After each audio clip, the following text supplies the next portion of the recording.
दोस्तों, अगर आपकी LG की वॉशिंग मशीन में CL लिखा आ रहा है और आपको परेशान कर रहा है और आपकी वॉशिंग मशीन का कोई भी बटन काम नहीं कर रहा, तो ये वीडियो आपके लिए है।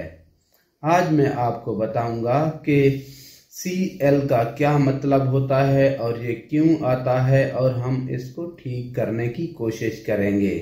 आप देख रहे हैं DGK टेक्निकल। CL का मतलब है कि आपकी वॉशिंग मशीन चाइल्ड लॉक हो गई है, यानी आपकी मशीन का चाइल्ड लॉक एक्टिव हो गया है। अब हमें उसको डीएक्टिव करना पड़ेगा। LG की वॉशिंग मशीन जिसमें कई तरह के मॉडल आते हैं, उनमें आपको चाइल्ड लॉक का ऑप्शन ढूंढना पड़ेगा, यानी चाइल्ड लॉक का बटन ढूंढना पड़ेगा। जहां पर आपको चाइल्ड लॉक का बटन नजर आए, आपने उसको 5 से 6 सेकंड दबा के रखना है।